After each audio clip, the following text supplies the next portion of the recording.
What's up guys, YST here and welcome back to another Raid Shadow Legends video. And today, the whole target of this video is not about Bommel guys. It's actually about Skytouched Shaman, and she is an absolutely remarkable champion for many places in this game, as you're going to see from this Bommel run as well. But the main focus today is going to be the Iron Twins Fortress, because it's just a crazy hard boss to get a hold of.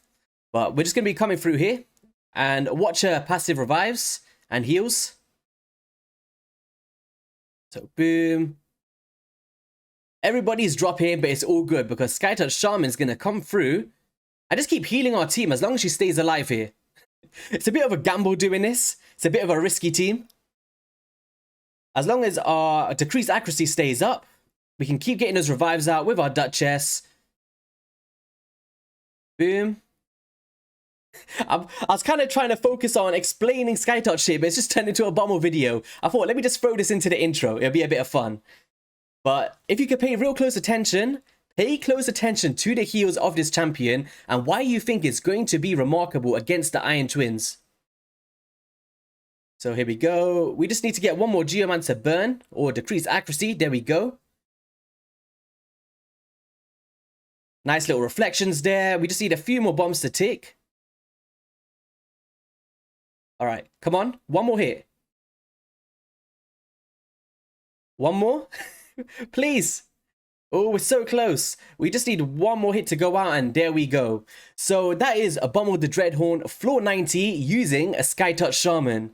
Now, we are on the test server today, so it's enabling me to build up really fun teams to showcase to you guys. And we are going to be doing a deep dive into the Iron Twins Fortress today. Skytouched Shaman, as you see here, with 1.5 million heals. 1.5 million. Now, when you think about the Iron Twins Fortress, this is remarkable because it's all based upon her passive, which is why I wanted to throw Bommel in there, so you can see the true value of her heals and how it's working. But if you're interested in this team, basically what it's based around is one high resistance Rector Druff or preferably a Duchess, Tutorial Rhyme for the decreased accuracy, Skytouched Shaman for the insane healing, Geomancer reflecting those damage back to the boss, and Vogoth being there to tank those hits alongside Skytouched, which is why there's 500,000 heal there. So yeah, really cool team, and hopefully that can give you an idea of teams that you want to build for Bommel, right? But in terms of this actual video, let's just go into Skytouched Shaman. Here we go. So what makes this champion so remarkable, and what am I banging on about? Well, it basically comes down to a passive, and I honestly believe that this is the strongest champion in the game for the Iron Twins Fortress, and even maybe top 5 for Bommel. Seriously, I've not really spoken about it in the past, but the thing that makes her so nice is you don't need high resistance, you don't need insane speeds, you just need to keep her alive and stack her with HP. That's it. You don't need a Guardian set or anything like that for her to be remarkable in those two places in particular. Now, what am I talking about here? So it basically comes down to the Bloodstain Ritual, which the damages this champion receives by 10% of their max HP at the start of each turn will then heal all allies except this champion equal to half the lost HP, then places a 30% decreased speed and also a chance of placing a fear on this champion for one turn, alright? Now, a thing that I believe loads of people have misconceptions of is how this heal works. Because from first glance, I was guilty of this when I first pulled this champion all those times ago. It reads, damages this champion by 10% of their max HP at the start of each turn. Then heals all allies by equal to half of the lost HP. Now, I feel like it should be reworded so people understand this. But the way that it kind of reads is it's basically half of that lost HP in that turn, which it isn't. So let's just say, hypothetically, you lost 10,000 HP that turn, and you get a 5,000 heal. And that would make sense. That's kind of how it reads. But how it actually works is, let's just say, hypothetically, you got 80,000 HP on your Skytouched Shaman, alright? And let's just say she's at 50% HP now, so she's at 40k. So she's going to be healing of half of her max HP, not just the one that she lost in that round, which will equal to a 20,000 heal in that particular scenario, if that makes sense.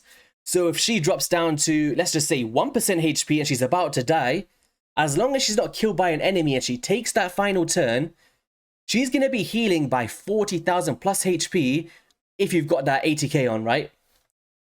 And this is remarkable because there's no cooldowns. She just needs to take a turn. It doesn't matter if she's under a fear or anything like that.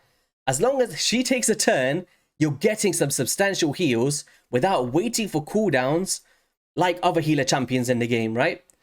And we'll talk about other passives in the game that I think really do shine.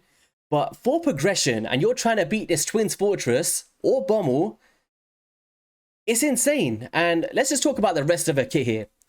So on her A1, attacks all enemies, which is nice in its own right, and heals by 15% of the damage inflicted if this champion has less than 50% HP. Now the second part here, where boosts this champion's turn meter by 20% instead if this champion has 50% HP or higher. So if you don't have the fastest Skytouched Shaman in the world, she's able to have a potential with his A1 to be boosting her turn meter to enable her other skill, which is also remarkable. So with the Immortal Skies, removes all debuffs from all allies, so a full out cleanse, for an epic champion by the way, then places a block debuffs buff, once again that's outstanding, and a revive on death buff on all allies for 2 turns. The only thing I wish this ability was on is a 3 turn cooldown, but if we just take that out of the equation and look at this skill here, this is insane. How many times have you been one shot? How many times do you want a cleanser or a block debuffs champion? This is remarkable for PvP and these PvE bosses and maybe some faction wars as well. You could take it into the Doom Tower, but because she's always killing herself, you have to rely on revivers to keep bringing her back, pretty much. Unless she times this revive on death on time, but that fear sometimes messes it up, so just bear that in mind here. So yeah, that's pretty much how she works. And let's just talk about the gear that I've chosen to use. So basically all I've done is I've gone HP percent on the gloves. And this is a gear set that people don't usually use, but works really nice on Skytouched. So we've gone HP percent, defense percent. We've gone HP percent on the chest plate. We've gone HP on the boots. If you want to get her a bit faster, you can go speed. But remember, she just needs to take a turn. Alright? She's not there to put out debuffs or anything like that. She just needs to take a turn. So if you can get the speed in your substats, it's going to be remarkable for Skytouched Shaman. Unless she's speed tuned for PvP, but we are talking about the Twins Fortress today. Pretty much we've also got the Guardian set with some speed and accuracy, even though you don't need it. And the main reason for that is we're absorbing 10% of the damage dealt and heals by 10% every single turn. So it's really nice because she's a champion that's healing our team, but in a Guardian set, she's also absorbing the damage that they're taking. And because she's always going to potentially die throughout the rounds, it's okay, right? She's placing Revive on death on herself. You can use another single target or AoE healer to bring her back. And it works out great for your team. We've also got HP on the Barbarian's banner here. We've got defense on the amulet and HP on the ring. Overall stats, we've gone for 84,000 HP, 3.3k defense, 229 speed, so a bit on the low side. I believe for Iron Twins stage 15, you need to aim for 250 speed unless you're bringing a decreased speed debuff, which we will talk about today. Accuracy, resistance, we're not caring about in this build, but traditionally it is nice to have a resistance on her so she can come through in the arena and cleanse for your allies. Literally 4 bosses, guys. You want the HP, you want defense, and you want speed on her for this particular build. She's really cool. I wanted to showcase it on my main account, but I did actually get a 4-star blessing for her from the Awakening Soulstones, which I was really excited for, but I'll do a separate video on that in the near future. Masteries on this champion are really important, and I would kind of avoid the offense tree completely. Going down the defense tree, trying to just... Well, mainly because I used to have her in a resistance build for my cleanser before I got a Mithrala Lifebane. We're decreasing the damage this champion receives, decreasing damage again, heading down to Wisdom of Battle, and the Stubbornness. You could potentially go around this side and mitigate from AoE attacks. Completely fine. But in terms of the support tree here, we've gone for the max HP, trying to increase the value of our heals that we're putting out. Going down to lasting gifts to extend stuff like the block debuffs, and then timely intervention, which works extremely well on a champion like Skytouched, because increases this champion's turn meter by 20% whenever an ally hero drops below 25%. Now, this is what makes it really cool, because if we have got HP on our bottom row of artifacts, if our champions start to get mitigated with health, it will now boost Skytouched turn meter and enable her to just take a turn so a passive can proc and heal everyone up back up to full. It's really cool. So I guess let's just get right into the Iron Twins Fortress, talk about that team and how I think you should be tackling this boss and ways around it. So navigation on the right hand side of this page, there you will come across a page like this, which will break down every single individual skill that this boss is going to be doing to us. I'm going to try to break it down in simple terms. So on the A1 ability with the voltaic pendulums, will attack one enemy and places a 30% decreased crit rate buff and also a 25% weaken if the decreased crit rate debuff is placed. Then after attacking the initial target, will then do an AoE attack and place a decreased attack, decreased defense for targets under that decreased attack debuff. Now, this one kind of hits the weakest of the bunch. It's the one that you're going to see the most. And you can resist this ability here, alright? Now, let's talk about Iron Brand. So the Iron Brand debuff is really overwhelming when you first face this boss. But the fact is, Iron Brand doesn't do nothing to your enemies, alright? It's basically a ticking bomb for a further ability to enable the Twin Fortress to hit harder once he gets below 40% HP. And this is where resistance does come into play. So champions like Tator Rhymehide, champions like even a Geomancer on his A1 ability, right? But in this particular team, we're not focusing on resistance, which kind of makes this team really, really substantial for a vast majority of players. But basically, on the Fires of Insanity, it will place or extend Iron Brand debuffs in all enemies, and the duration of the Iron Brand debuff given depends on each enemy's defense, alright? So the enemy with the highest defense will receive 10 turns of Iron Brand, the next enemy will receive 9, and it will kind of go down to 5 ticks of Iron Brand debuff. These debuffs cannot be blocked or removed, but they can be resisted, alright? So if there's a particular champion you're relying on, if you can't get high resistance on all of your champions, yes, you can resist this debuff. And as a growth effect, every time this particular skill is used, the Iron Twins defense will be increased by 2.5% plus an additional 1% for every enemy whose affinity does not match the Iron Twins. So if you're coming up against the Spirit Affinity on the Twins boss, he will gain an extra 1% for everybody that is Force, Magic, or Void Affinity. And the Iron Twins will not use this skill when their HP drops below 40%. Now, with the Ruinous Swath, it's very similar to the Fires of Insanity, but it's kind of role switched.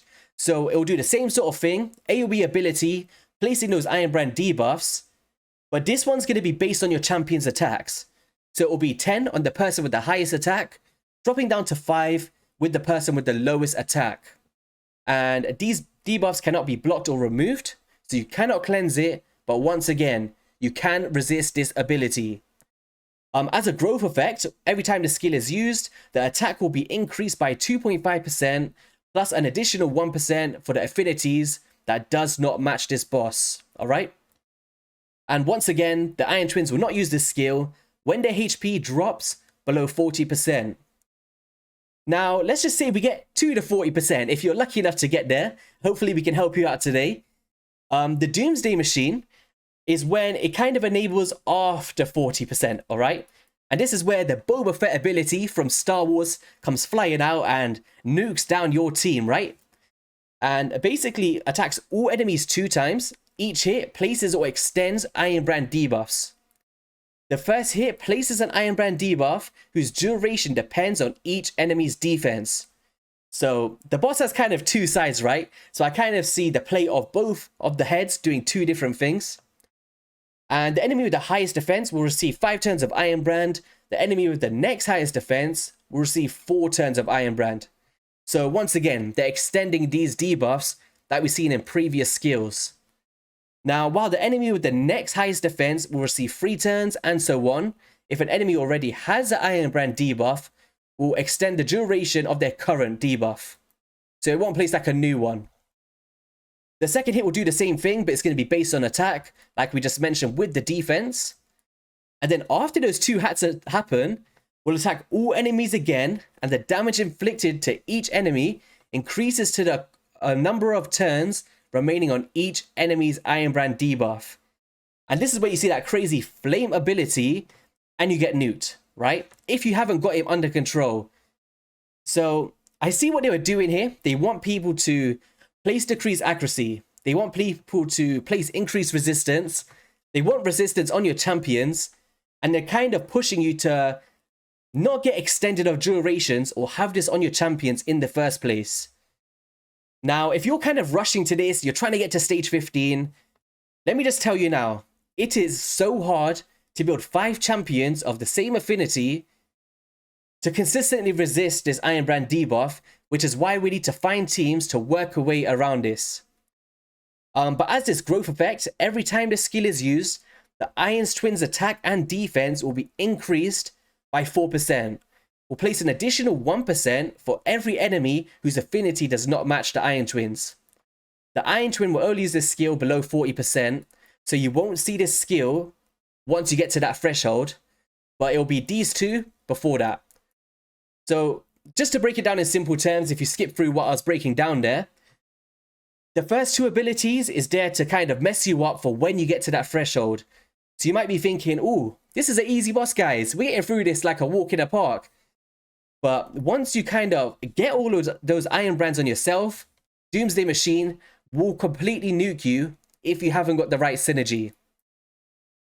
Now, as a passive, Retaliator launch, whenever the Iron Twins HP drops below 85%, 70%, 55%, or 40%, will instantly attack all enemies, then remove all debuffs from the Iron Twins. The Iron Twins will receive 50% less damage for each subsequent hit from multi-hit skills, so you kind of want to avoid Crew Traxers, for instance. It's just like one off the top of my head. And the additional damage reduction increases with every additional hit. So, yeah, wait, one more thing here. Fills the Iron Twins turn meter by 10% whenever an enemy receives a buff. Will not fill their turn meter if the Iron Twins are under a decreased speed. So there's kind of 2 teams out there. Like, I've built teams throughout this week where I rely on not having decreased speed to get through this boss as quickly as possible through the reflections of champions like Geomancer, Snake Track, and Underpriest Brogni. Now, the kind of best way for most players is to bring in that decreased speed, so the boss isn't consistently taking turns and nuking you, and also extending the duration of those Iron Brand debuffs, which is really crucial here.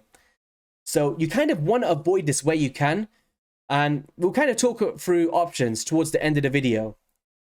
Now, the Iron Twins are immune to turn meter reduction effects, but if you want to bring turn meter for yourself, like a Deacon Armstrong or a Lysandra or something, you cannot. That's not going to trigger this because the enemy receives a buff, so increased speed will affect it, but increased turn meter, he's not going to be increasing himself, all right? Now, my kind of understanding from this in playtesting is it works very similar to the thresholds on the Ice Golem dungeon, if you're familiar with that, where he kind of, if you hit him under those ticks, he'll kind of retaliate and throw those freeze debuffs at you, and damage will increase according to the minions alive. So if you could kind of use active effects, and I'm not sure about Ninja yet, I haven't tested it out, but let me know in the comment section if you have. But you kind of wanna, for me personally, avoid War Master most of the time, and kind of rely on people like a Geomancer in this particular team to get past those thresholds so he's not consistently cleansing himself, right?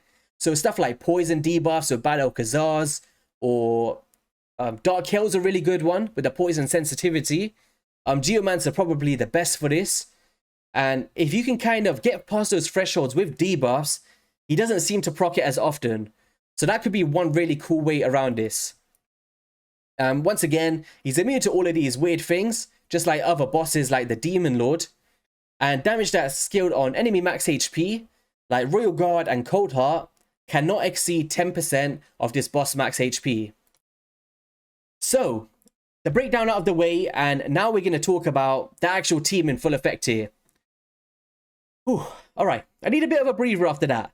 So, we have got Mithrala Lifebane, which can be acquired from the normal up until the nightmare of the Hydra Clan boss, which can actually give you these new soul stones as drop rates, which I think is a really cool addition there.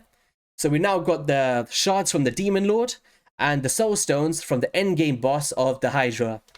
So I kind of push you guys to at least go for Mithrala, but she's not vital in this composition today. The main reason why I'm using her is it's hard to get accuracy on champions like a Geomancer, where, let me just get the actual stats for you guys. Give me 1 second. So you're going to want a 250 plus speed on the Iron Twins for stage 13 to 15. You're going to want 555 accuracy, which is really high, which is why we've got this accuracy aura of 80. Resistance is going to be 705 for yourself, unless you bring a decreased accuracy for the boss, which will allow you to go down to around 350 accuracy, all right? Or resistance, should I say. So, with that in mind, we want to be placing debuffs from Stag Knight, who is an absolutely outstanding champion for this boss, okay?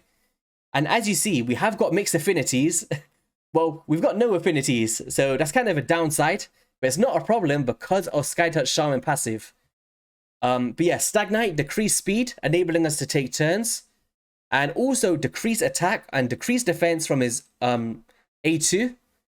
And in his passive, he also has an ability where he can increase our accuracy if for some reason your champions are getting resisted. So you can do a play on this. If you can open up with abilities where you don't have a lot of accuracy and you don't want to use that ability, increase their accuracy by 50 and place your debuffs on the next hit. Godseeker Aniri is there for AoE heals. She's also there for the revive of Skytouched Shaman, if for some reason our revive on death doesn't place. And then Mithrala Lifebane, basically here for the accuracy aura. You can use any other cleansed champion in my opinion for this role here, but she does place a shield, she does increase accuracy, and because her accuracy is based or kind of adds to her resistance, it really works out in a team like this. And of course, Geomancer, I'll show you the build later on, is here to reflect those crazy burns. Also the damage mitigation once you get to that 40% threshold. So enough talking, I really wanted to break this down for you guys today. Sorry about all of the talking, let's get into it. So the way that we kind of opening up here is, we're not placing buffs because we didn't have the decreased speed out. And also my Geomancer isn't the fastest, so without that decreased speed, he's not going to be able to take that turn. So here, we're just going to be relying on the reflections of the burns from our Geomancer and pay real close attention to the heals of Skytouched Shaman once we start getting nuked, alright? So here we go. Decreased accuracy is coming out. Nice little reflections. Oh, we never got the decreased attack there. We got resisted. And now Stag Knight got that decrease or increased accuracy on himself. There we go. We're still healing. We need Skytouch to take some damage here, because she is the highlight of today's video. Alright, here we go. Decreased attack coming out. Revive on deaths, keep them consistent. We're extending our block debuffs. Nice. So right now we got some Iron Brand on a few of our champions, mainly Geomancer and Skytouched. Pretty much everyone apart from Mithrala here. So nice. So now this passive is going to start kicking in, as you've seen from the threshold. Boom. Alright, so everyone's keeping really nice here, and now look at her HP, alright? Let me move myself. Her HP is low, and pay real close attention here once she takes a turn. Alright, she's taking a turn now. Boom, 31,000 heal, guys. 31,000. And this ability here, when they smack, she's going to take another turn here. Boom, 32,000. If she comes down to here, she's going to be doing even more. It's going to be like a 50,000 heal. So here we go. Want her to take another turn here. Boom, 38,000 heal. So if you guys are struggling to... Let me just move myself back. If you're struggling to survive, once you get to that 40% threshold, right? This champion is going to change your accounts, okay? 1.1 million heals just from being alive. Just from being alive, guys. All right? So, yeah, it's insane. So we're going to play that one more time. This is a 100% team. There's no messing about here. As long as we get that decreased speed from the start, no problems. It's quite a quick run. So we took a lot of damage there. Our champions are now mitigated. But look who comes through with a 15,000 heal. No cooldowns needed, all right? Coming through again. Now, if you're asking about, if you don't have a Geomancer, who can you use and all of that stuff, give me a second. I'll break it down, all right? I got you for this one. The reason I didn't make these Skytouched, or should I say, Iron Twins Fortress videos is, I didn't want to really talk about stuff I'm not on about, or I didn't know much about. I wanted to make sure I studied it, understand the different compositions and how they work, and the mechanics before I start talking about it myself, all right? So, yeah, make sure you hit that subscribe button if you do want to see more, I'd say, budget build for the Twins Fortress. I have got a few teams prepped from the test server, but I'll talk about options in a second. So this one's not going as well as the last one, which is unfortunate. So here we go. We're still healing, 16,000. Nice. Keeping those burns going out. Double block debuffs or... It's just a cool synergy team. Do you know what I'm saying, guys? It's so cool. And to know that this is an endgame dungeon that you could do with 4 epics and 1 free legendary, of course, it's going to be a bit gear intensive for sure. But if you can get past that threshold... Alright, so did she have Revive on Death on? She did. Oh, so we never got the burnout here. There we go. Look at the heal. 35,000. And we're going to start getting into a bad place here. Oof. Alright, nice. Decreased speed going out, allowing us to take some more turns. 38,000 heal. It just blows me away that this is an epic champion, guys. An epic. You don't even need to book her. She just needs to be alive. There we go. Cleanse coming out. Not a problem. Big hits coming through. Completely fine because we've got it under control. 48,000 heal. Alright, so we got a bit of resisted there with the burns. Oh, it's because there's 3 turns up. Nice. We preempted the hit from our Godseeker Aneri. So this is a bit of a longer run. I'll show you the best time in a second. And that should be it. So consistent. 2 to 3 minutes runs, 4 epic champions, and 1.8 million heal there. So the best team that I actually did with this, 1 minute, 58 seconds. Full auto. So let me talk about presets for this in case you guys do want to copy this. It does work better against some affinities. As you see here, we've only got 1 Force champion. And if you come up against Void, you're going to see a much better return with 3 Void champions being here. Actually, I'll talk about options in a second. So with Mithrala, we're opening up with the A1 because we don't want to trigger the passive. Alright? But then after that, we want to be prioritizing the Cleanse and the Strengthen. Godseeker and Aneri want to open up with the A1 and prioritize the Rise of Glory for when someone dies. So you can fill their 10 meters and their cooldowns. Skytouched Shaman, we're opening up with the A1 ability. And then we're going to do a first priority on Immortal Skies. Geomancer, we are not using the A2. We're focusing on purely the Quicksand Grasp and the A1 for decreased accuracy. Stag Knight, opening up with that decreased speed debuff. And then a first priority on the decreased defense and the decreased attack. So let's just go into the overall stats of my champions and their builds. Just to let you know, this is going to be endgame kind of gear in a sense. Let's just go recently used. So Mithrala is just my PvP build. I've not changed anything for this. It's not even the best Mithrala, to be honest. But she's going at 262 speed. You don't need to focus on resistance because in her passive, increases this champion's resistance according to the amount of accuracy. So you just stack accuracy on her, which is why we've got loads of perception and accuracy sets. And it's going to boost, right? So that 551 will be added to that resistance, making her non-resistible at those thresholds. HP, speed, and all that good stuff. She might not even need to be that fast, to be honest.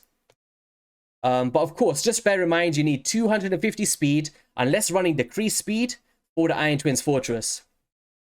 Godseeker Aniri is just in... To be honest, I didn't really change much. This was just my clan boss build. And when I was testing out other teams, it was just helping me out to have a regeneration in there. But stuff like Immortal or anything like that, or even Stalwart to mitigate damage, is going to be huge on Godseeker. Overall stats on her is 43,000 HP, 4.2k defense, speed tune for my clan boss team, which is 256, 257.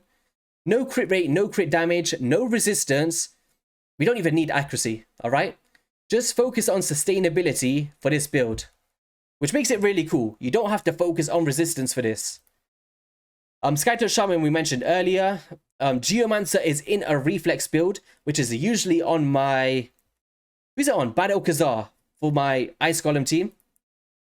So he's going less than the Iron Twins at 239. We're just focusing on accuracy. Accuracy, accuracy, accuracy. Alright? Unless you're bringing an increased accuracy buff. And yeah, pretty much just to get this Quicksand Grasp out. And the masteries, I've gone no War Master, Defense Tree, and heading down to Eagle Eye, and also the Master Hexer, just to make sure that we get more accuracy and we're placing this consistently, alright? It's a bit overkill at 585, I know this, but I just wanted to make sure that it was placing for the video, so it doesn't mess me up. But as I said, the thresholds, you need about 550 or something like that, and if you've got an accuracy aura, you can lower that even more. Yeah, Reflex, basically reducing the cooldowns so we can consistently get that debuff out. Stagnite, we've gone for reduction of AoE attacks with Stalwart. And I've just ripped it off as my best gear pretty much. And he's going faster than the Twins Fortress, which is important to get that decreased speed out there so our Geomancer can take that first turn. Accuracy, we're at 517. Including that aura and stuff, it works out. And once again, we're pushing down to the Eagle Eye Mastery to make sure I can get to those thresholds. We're not caring about War Master in this. So yeah, that was the team for today's video anyway. If you want to talk about other options, Tatua Rhymehide, phenomenal. And he also hits really hard with perfect Veil for damage mitigation. Duchess, MVP, of course. But just watch out for the buffs because she places a lot, alright? Unless you're running decreased speed. Bogoth, 10 out of 10. Very similar. Guardian sets, like I put on my Skytouched Shaman. And has a really cool passive where he can heal all of your allies from hits. Dark Hail, phenomenal for specific affinities. Maybe not the Force because you will get weak hits. Same thing with Jareg. I was actually going to do this video today without a Stagnite. And I was going to use a Jareg. But that's what I used in yesterday's affinity. Phenomenal, alright? And also, if you get below a certain threshold, places continuous heal buffs. So yeah, that's just a few options for you. But if you did enjoy the video, I would appreciate a like and a subscription. And let me know what kind of teams you guys use in the description below. I will be reading them in my own personal time. And have a great rest of your weekend. Catch you on the next one. Peace.